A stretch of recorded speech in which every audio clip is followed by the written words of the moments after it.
Bonjour et bienvenue dans cette présentation d'un outil de visioconférence.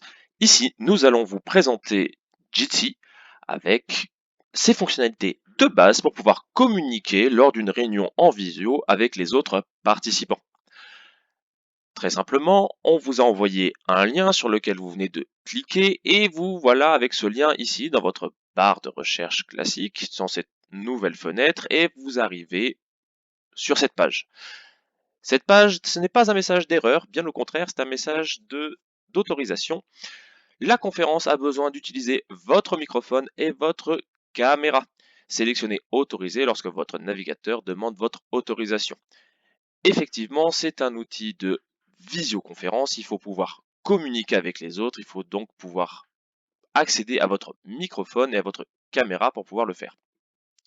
Pour autoriser ceci, normalement, vous avez ce petit cadenas là-haut qui a déjà ouvert une petite fenêtre ici, dans lequel il y a marqué Meet Jitsi souhaite utiliser votre microphone, utiliser votre caméra, et vous avez deux petits boutons autoriser et blocage.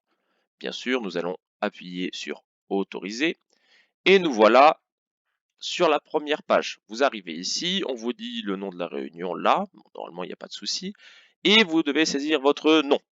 Pour l'exemple, hop là, m'appeler Paul, et bien sûr, une fois ceci fait, rejoindre la réunion. Si on clique sur rejoindre la réunion, voilà ce sur quoi nous arrivons. Plusieurs choses. Premièrement, en plein milieu ici, vous allez voir un autre participant de la réunion qui se trouve être dans le ruban de droite dans lequel vous avez plusieurs petites fenêtres comme celle-ci qui sont les unes au-dessus des autres. Là, pour l'exemple, il n'y en a qu'une seule qui est celle d'un autre participant. Et donc, tous les participants seront là sur ce ruban. Vous-même, vous vous trouvez tout en haut ici. Pour l'exemple, le fond sur lequel nous allons présenter, qui va servir de caméra ici, d'image de la caméra, c'est un fond orange, bien visible comme ça, pas de souci pour l'exemple. Nous avons besoin de trois choses pour communiquer, ou du moins trois boutons essentiels. Ces trois boutons essentiels se trouvent sur le ruban du bas. Alors il y a un certain nombre de boutons, ici nous en avons une dizaine. Il y en a trois qui nous intéressent particulièrement. Premièrement, le bouton du micro. Ici, sur la partie centrale, nous avons trois boutons. Celui de gauche représente le micro. C'est une sorte de Y avec un trait un peu plus gras sur le dessus. Et lorsqu'on laisse la souris dessus, comme je viens de le faire, il y a marqué muet ou actif.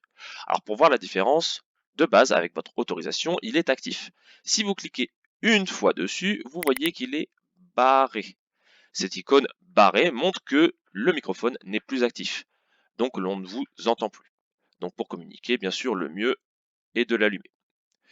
Pour ce qui est de la caméra, le principe est exactement le même. Nous sommes toujours sur le ruban du bas, nous avons un autre icône, ici, qui représente la caméra. C'est une sorte de gros rectangle avec un petit triangle sur le côté accroché dessus, sur lequel, lorsqu'on laisse la souris, il y a marqué démarrer ou arrêter la caméra.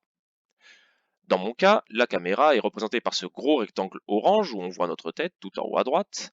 Et donc si je clique une fois dessus, ça arrête la caméra. Et pour preuve, voici, hop là, il n'y a plus de fond orange. Il y a une lettre, la première lettre du prénom que j'ai donné. Ici Paul, donc un P.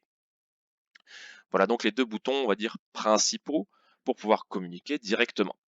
Dernier outil de communication important ici, c'est dans les trois boutons qui seront à gauche. Nous avons la communication directe, verbale, mais vous avons aussi une communication écrite qui est donc avec l'icône qui ressemble à une sorte de bulle, à un gros rectangle avec un petit dépassement sur le côté, où lorsque l'on laisse la souris, on a ouvrir et fermer le chat. On clique une fois dessus et vous voici donc avec la partie chat sur laquelle vous pouvez saisir un message, le message que vous voulez, avec votre clavier et en validant, vous voici avec le message que tous les participants peuvent voir. Il y a des moyens d'envoyer un message privé, mais nous verrons cela ensuite.